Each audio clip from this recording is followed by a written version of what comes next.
محرم 7 ہجری میں اللہ علیہ وسلم نے خیبر کا قصد فرمایا۔ اس موقع پر ان لوگوں نے بھی اجازت مانگی جو حدیبیہ کے موقع پر پیچھے رہ گئے تھے۔ آپ نے اعلان فرمایا، میرے ساتھ وہی روانہ ہو جسے جہاد کی خواہش ہو، رہا مال غنیمت تو اس میں سے کچھ نہیں ملے گا۔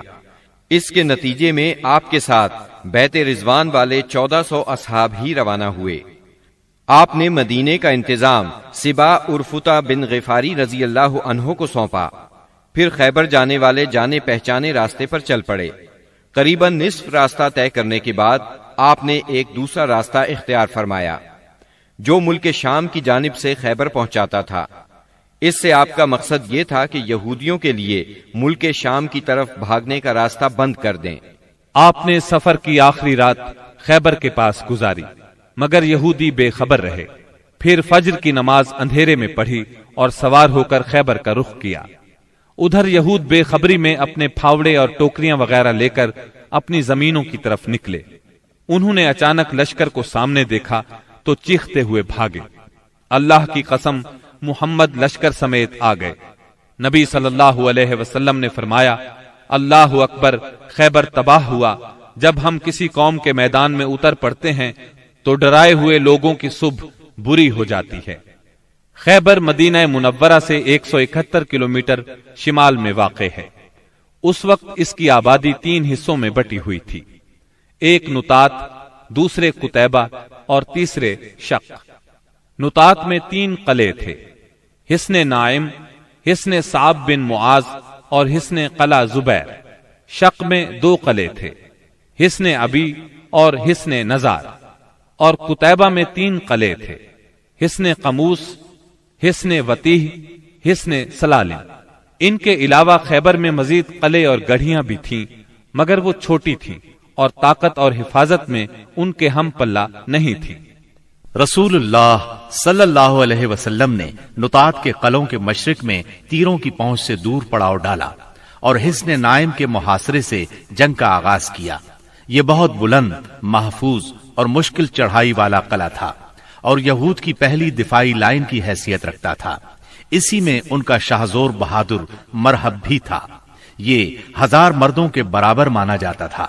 چند روز تک فریقین میں تیر اندازی ہوئی، پھر رسول اللہ صلی اللہ علیہ وسلم نے فتح کی بشارت دیتے ہوئے فرمایا، کل میں جھنڈا ایسے شخص کو دوں گا جو اللہ اور اس کے رسول صلی اللہ علیہ وسلم سے محبت رکھتا ہے اور جس سے اللہ اور اس کے رسول محبت کرتے ہیں۔ آپ کا یہ فرمان سن کر سب انصار اور مہاجرین نے اس آرزو میں رات گزاری کہ جھنڈا اسے دیا جائے۔ صبح ہوئی تو آپ نے فرمایا، علی کہاں ہیں؟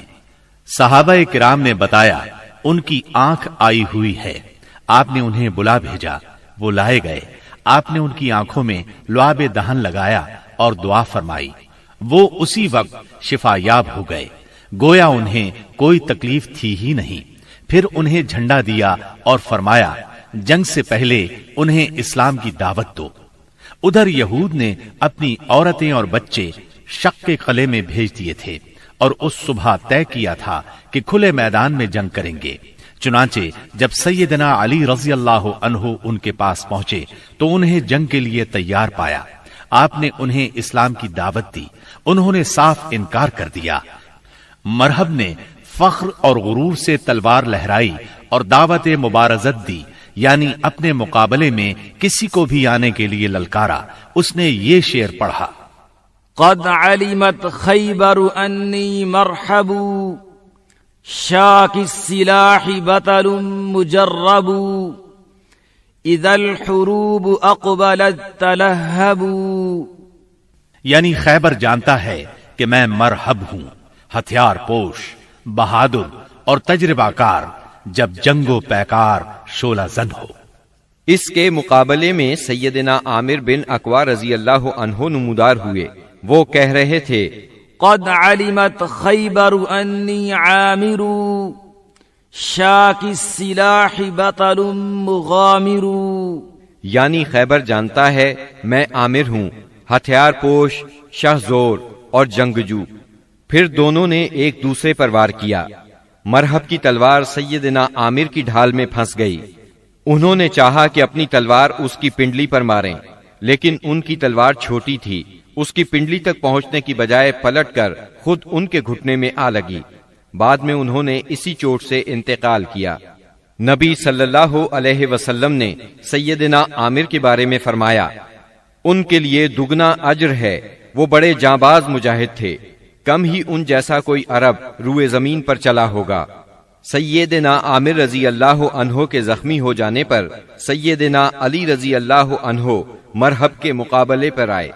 آپ یہ شعر پڑھ رہے تھے، انا الذی سمتنی امی حیدرا کلیس غابات کریہ المنظرا اوفیہمی بالصاع کیل السندرا، یعنی میں وہ شخص ہوں کہ میری ماں نے میرا نام حیدر یعنی شیر رکھا ہے، جنگل کے شیر کی طرح خوفناک، میں انہیں سا کے بدلے نیزے کی ناپ پوری کروں گا۔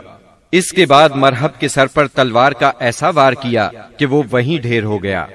اس کے بعد مرحب کے بھائی یاسر نے نکل کر مقابلے کی دعوت دی۔ اس کے مقابلے میں سیدنا زبیر بن عوام نکلے اور اسے اس کے بھائی کے پاس پہنچا دیا۔ پھر گھمسان کی لڑائی چھڑ گئی، بہت سے یہودی مارے گئے، جس سے ان کے حوصلے پست ہو گئے اور وہ اپنے مورچے چھوڑ کر بھاگ نکلے۔ مسلمانوں نے ان کا پیچھا کیا اور بزور قلعے میں داخل ہو گئے۔ یہود اس قلعے سے بھاگ کر اس کے ساتھ والے قلعے حصن الصاب میں مورچہ بند ہو گئے۔ ادھر مسلمانوں کو قلعہ حصن نائم میں بہت سا غلہ، کھجوریں اور اسلحہ ملا۔ اس کے بعد مسلمانوں نے سیدنا حباب بن منذر رضی اللہ عنہ کی قیادت میں حصن صاب کا محاصرہ کر لیا۔ یہ محاصرہ 3 دن جاری رہا۔ تیسرے دن رسول اللہ صلی اللہ علیہ وسلم نے فتح اور غنیمت کی دعا فرمائی، پھر مسلمانوں کو حملے کی دعوت دی۔ مسلمانوں نے شدت کا حملہ کیا۔ پہلے مقابلے کے لیے للکارا گیا، پھر گھمسان کی لڑائی شروع ہوئی۔ یہ لڑائی یہود کی شکست پر ختم ہوئی اور مسلمانوں نے سورج ڈوبنے سے پہلے قلعہ فتح کر لیا۔ غنیمت میں بہت سا غلہ ہاتھ آیا۔ اس قلعے میں سب سے زیادہ خوراک اور چربی تھی۔ اس طرح یہ مسلمانوں کے لیے سب سے کارآمد قلعہ ثابت ہوا۔ مسلمان اس سے پہلے سخت بھوک کا شکار تھے، چنانچہ بہت سے لوگوں نے گدھے ذبح کر دیے، لیکن اللہ کے رسول صلی اللہ علیہ وسلم نے ان کو کھانے سے منع فرما دیا۔ چنانچہ آپ کا حکم پا کر چولہوں پر چڑھی ہوئی ہانڈیاں الٹ دی گئیں۔ یہود نے یہاں سے بھاگ کر قلعہ زبیر میں پناہ لی اور وہاں قلعہ بند ہو گئے۔ یہ نطات کا تیسرا اور آخری قلعہ تھا۔ مسلمانوں نے آگے بڑھ کر اس کا بھی محاصرہ کر لیا۔ چوتھے دن ایک یہودی نے آ کر پانی کی بعض نالیوں کی نشاندہی کر دی۔ ان سے یہود پانی پیا کرتے تھے، چنانچہ مسلمانوں نے یہ نالیاں کاٹ دی۔ اس پر یہود نے باہر نکل کر سخت لڑائی کی، لیکن شکست کھا کر شک کی طرف پسپا ہو گئے اور حصن ابی میں قلعہ بند ہو گئے۔ مسلمانوں نے ان کا تعاقب کیا اور وہاں بھی ان کا محاصرہ کر لیا، چنانچہ وہ نہایت سخت لڑائی کے لیے تیار ہو کر نکلے۔ ان کے ایک بہادر نے نکل کر مقابلے کی دعوت دی اور مارا گیا، پھر دوسرا نکلا اور وہ بھی مارا گیا۔ اسے سیدنا ابو دجانہ سماک بن خراشہ انصاری رضی اللہ عنہ نے قتل کیا، اور اسے قتل کرتے ہی وہ تیزی سے قلعے میں جا گھسے۔ ان کے ساتھ ہی اور مسلمان بھی داخل ہو گئے۔ کچھ دیر تک قلعے کے اندر لڑائی جاری رہی، پھر یہود نے راہ فرار اختیار کی اور اس علاقے کے سب سے آخری قلعے حصن نزار میں قلعہ بند ہو گئے۔ مسلمانوں کو حصن ابی سے بہت سا مال غنیمت ہاتھ آیا۔ مسلمان اب حصن نزار کی طرف بڑھے اور اس کا محاصرہ کر لیا۔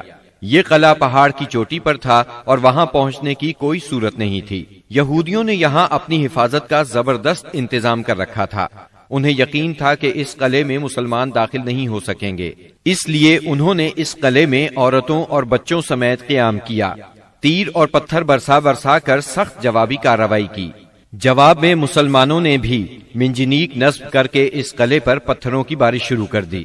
اس سے ان کے دلوں پر رعب چھا گیا اور وہ کوئی قابل ذکر سختی برداشت کیے بغیر قتیبہ کے علاقے کی طرف بھاگ نکلے۔ مسلمانوں کو اس قلعے سے تانبے اور مٹی کے برتن ملے۔ ان کے بارے میں رسول اللہ صلی اللہ علیہ وسلم نے فرمایا، ان کو دھو لو اور ان میں کھانا پکاؤ۔ اس کے بعد مسلمان قلعہ قموس کی طرف بڑھے۔ یہ قتیبہ کا پہلا قلعہ تھا۔ 14 یا 20 دن تک اس کا محاصرہ جاری رہا۔ اس کے بعد یہود نے پناہ طلب کر لی۔ یہ بھی کہا جاتا ہے کہ انہوں نے پناہ طلب نہیں کی تھی، مسلمانوں نے لڑ کر فتح کیا اور یہود باقی 2 قلعوں وتیح اور سلالم کی طرف بھاگے۔ لیکن جب مسلمانوں نے ان کے محاصرے کے لیے پیش قدمی کی تو یہود نے اس شرط پر امان طلب کر لی کہ وہ عورتوں اور بچوں سمیت خیبر کی سرزمین سے جلا وطن ہو جائیں گے۔ رسول اللہ صلی اللہ علیہ وسلم نے یہ شرط مان لی اور آپ نے یہ بھی اجازت دی کہ سونے، چاندی، گھوڑے اور ہتھیاروں کے علاوہ وہ اپنی سواریوں پر جو کچھ اور جتنا کچھ لاد سکتے ہیں لے جائیں، اور اگر کچھ چھپایا تو ذمہ ختم سمجھا جائے گا۔ اس کے بعد انہوں نے باقی 3 قلعے مسلمانوں کے حوالے کر دیے۔ مسلمانوں کو 100 زرہیں، 400 تلواریں، 1000 نیزے اور 500 عربی کمانیں ہاتھ آئیں۔ ان چیزوں کے علاوہ تورات کے کچھ صحیفے بھی ملے، لیکن یہ مانگنے والوں کو واپس دے دیے گئے۔ کنانہ ابن ابی الحقیق اور اس کے بھائی نے بدعہدی کی اور بہت سا سونا چاندی اور جواہرات چھپا دیے، لہٰذا ان سے ذمہ ختم ہو گیا اور بدعہدی کی سزا میں ان دونوں کو قتل کر دیا گیا۔ حیی بن اخطب کی صاحبزادی سیدہ صفیہ کنانہ کے نکاح میں تھیں، انہیں قیدیوں میں داخل کر لیا گیا۔ اس غزوے میں کل 93 یہودی مارے گئے، جبکہ مسلمان 15 کے قریب شہید ہوئے۔ سیدنا عمرو بن امیہ زمری رسول اللہ صلی اللہ علیہ وسلم کا خط لے کر نجاشی کے پاس گئے تھے۔ جب وہ حبشہ کے مہاجرین کو ساتھ لے کر واپس ہوئے تو ان میں سے ایک جماعت نے خیبر کا رخ کیا، جس میں سیدنا ابو موسیٰ اشعری اور جعفر بن ابی طالب رضی اللہ عنہما بھی تھے۔ یہ لوگ رسول اللہ صلی اللہ علیہ وسلم کے پاس پہنچے تو خیبر فتح ہو چکا تھا، لیکن ابھی مال غنیمت تقسیم نہیں ہوا تھا۔ نبی کریم صلی اللہ علیہ وسلم نے سیدنا جعفر رضی اللہ عنہ کو بوسہ دیا اور فرمایا، اللہ کی قسم میں نہیں جانتا کہ مجھے کس بات کی زیادہ خوشی ہے، خیبر کی فتح کی یا جعفر کی آمد کی۔ پھر جب مال تقسیم فرمایا تو انہیں بھی مال غنیمت میں سے حصہ دیا۔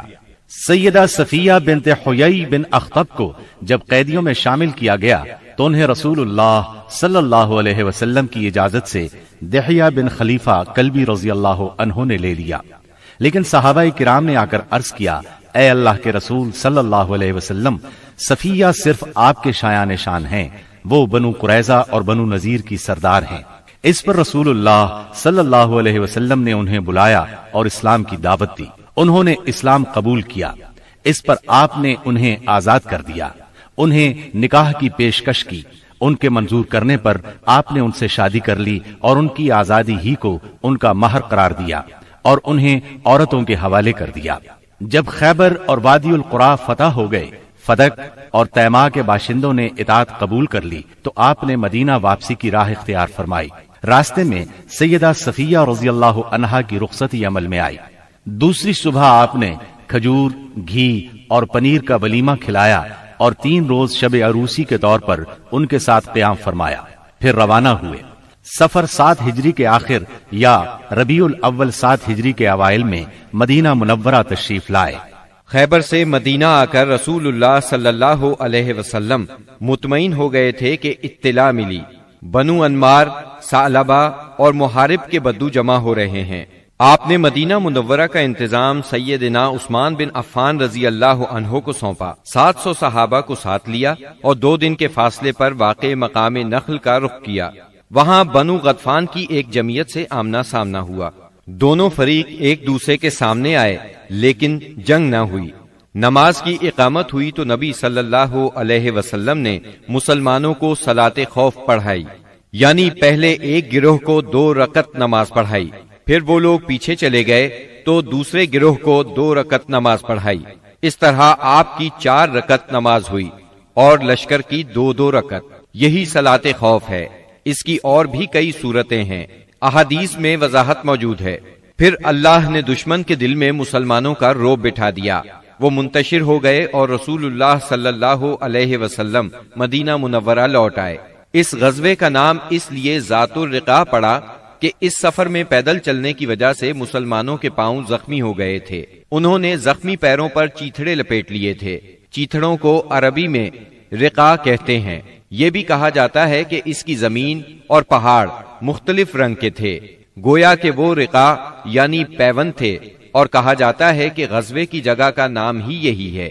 اس غزوے میں سب سے دلچسپ بات یہ پیش آئی کہ ایک دن نبی صلی اللہ علیہ وسلم نے ایک سایہ دار درخت کے نیچے پڑاؤ ڈالا اور اپنی تلوار اسی درخت سے لٹکا کر سو گئے، جبکہ باقی لوگ مختلف درختوں کے نیچے سو گئے۔ ایسے میں ایک مشرک اس طرف آ نکلا، اس نے رسول اللہ صلی اللہ علیہ وسلم پر تلوار سونت لی۔ آپ کی آنکھ کھل گئی تو اس نے کہا، آپ مجھ سے ڈرتے ہیں؟ جواب میں آپ نے فرمایا، نہیں۔ اس نے کہا، اب آپ کو مجھ سے کون بچائے گا؟ آپ نے فرمایا، اللہ۔ یہ سن کر اس کے ہاتھ سے تلوار گر گئی۔ آپ نے وہ تلوار اٹھا لی اور فرمایا، اب تمہیں مجھ سے کون بچائے گا؟ اس نے کہا، آپ مجھ پر احسان کیجئے۔ آپ نے اسے